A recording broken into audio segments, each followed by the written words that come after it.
So where did you go? You went to work in design after you got off the training program?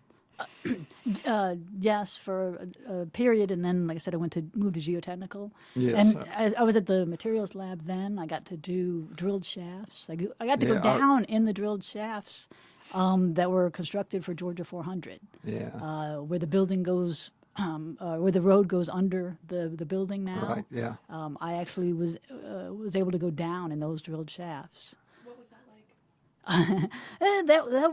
Some of them were very deep because they had to be, they had to be 70 to 100 feet deep because you had the whole roadway that was going to be there, and so they had to span that distance, and that was a little scary.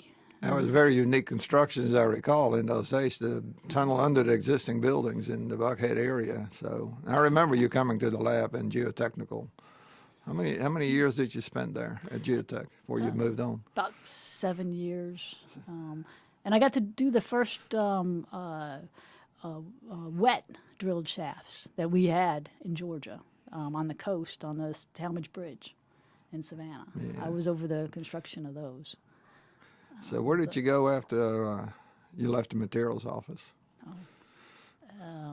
Well, I worked as a construction liaison then. And then what? And then I went to utilities, and then I went to information services, GIS, and then I took over IT.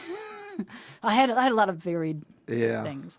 But then I came back home to materials and research. That's when I retired. Yes. When you took my job, and then took my job. You got my job when I was retired. You didn't take it from me. I don't want to give that impression there.